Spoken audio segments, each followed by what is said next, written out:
Okay, this is the second in the series of videos regarding the Introduction to Research unit that I'm delivering, which is designed to support you with the work that you're doing, both during M1 and beginning of M2, but especially during the period that you're going to be out there writing your rapport de stage or memoir, whatever course you happen to be on. So the previous video was about giving you an overall shape and structure and process. This one is going to be about the beginning, which is going to be you coming up with a title. So I need to talk about coming up with the title and how to articulate it in a way which will help you and help your reader so that you've got something that's well focused and doable. So first thing, you certainly need to have an interest in what it is you're going to be doing.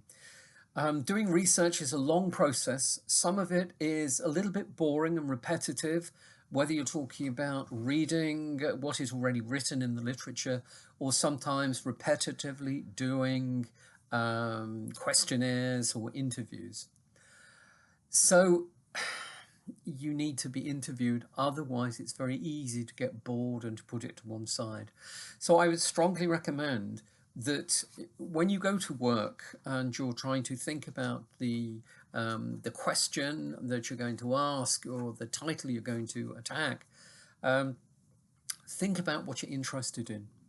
Keep yourself a little notebook. When you start, of course, everything is new, but you'll find that occasionally there are things that absolutely dumbfound you and confuse you. Why the hell do they do that? Why not do this?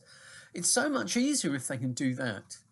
Sometimes these innocent questions can lead to really good titles and areas of interest for your dissertation, thesis, rapport de stage.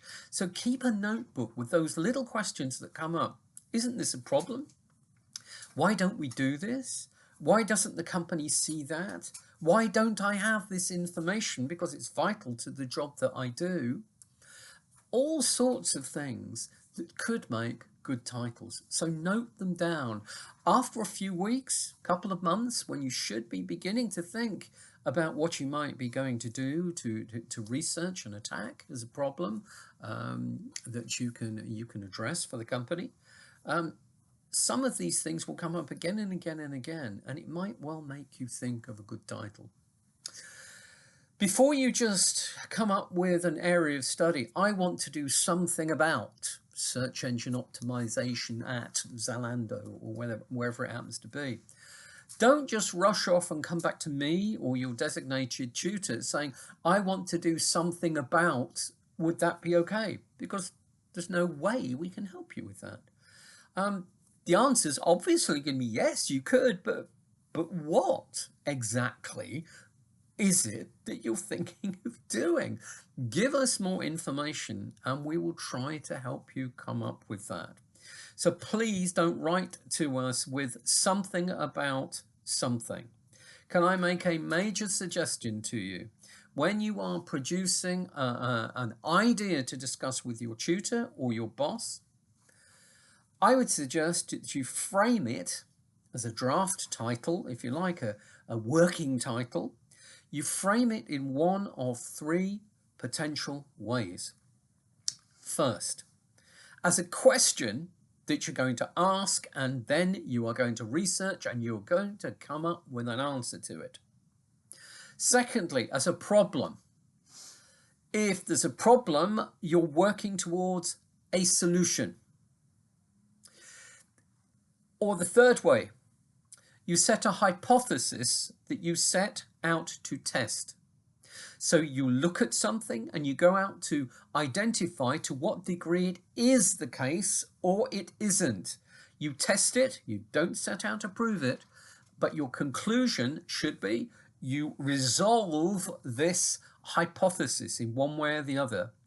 Why am I suggesting one of those three ways? Well, it's easy.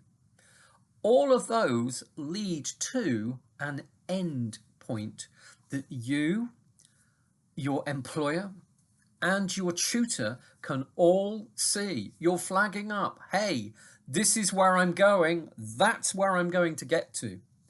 Now that tends to make a really good shape for structure for your research. The worst thing in the world is to have an area of study, as I said, search engine, the state of search engine optimization in the sector in which I work. All you're doing there, you're not doing that. You're doing the opposite. You're doing that. You're looking at something, and then you're looking in more detail, and then in more detail, and then in more detail. But where are you going? What is going to be your end point? It serves no purpose.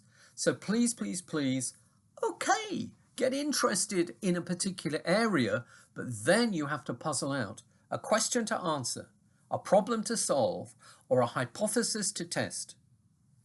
If you are able to express your draft title in that way, then by all means, think about it. Think about what that will mean you need to do. Then write to your tutor with an idea of what it is that you're thinking of doing and how you're thinking of going about it based upon that draft title, not an area of study. Then we have the possibility of being able to give you our best advice.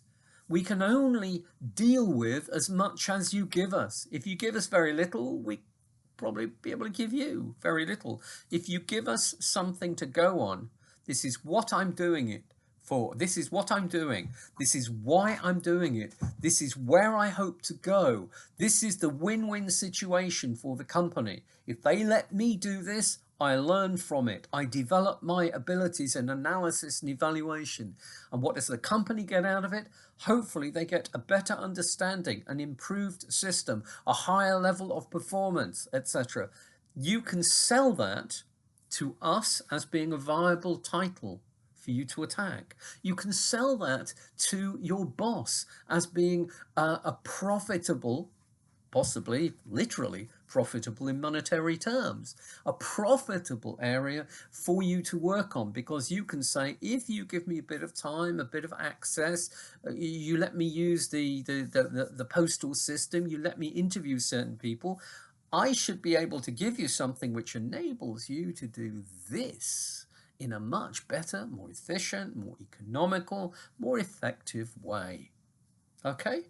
So you really, really, really do need to aim for titles that do that. If you frame your title as a question to answer, hypothesis to test, or a problem to solve, you'll have a shape with an endpoint.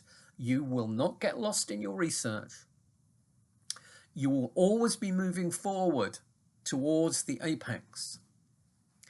And you will be able to carry your reader and your employer with you. Let me just give you a silly example of why areas of study don't work. If I were considerably younger and I was in class in front of you and I got a phone call and it happened to be my wife saying, hey, I'm having the baby, I'm in Strasbourg, get here and get here now. And I didn't have my car and I panicked and I said, get me there, get me there. And none of you had a car, then you're thinking about the fastest way of getting me there. The answer may well be the TGV. It's probably going to be the train we're going to put you on, Tony. Are you going to give me a lecture about the history of the TGV and when it broke the record in 1924? No, you're not. That's to do with the railways. It's to do with fast railway travel. But it doesn't help solve the problem that I need to be at my partner's bedside before the baby's born.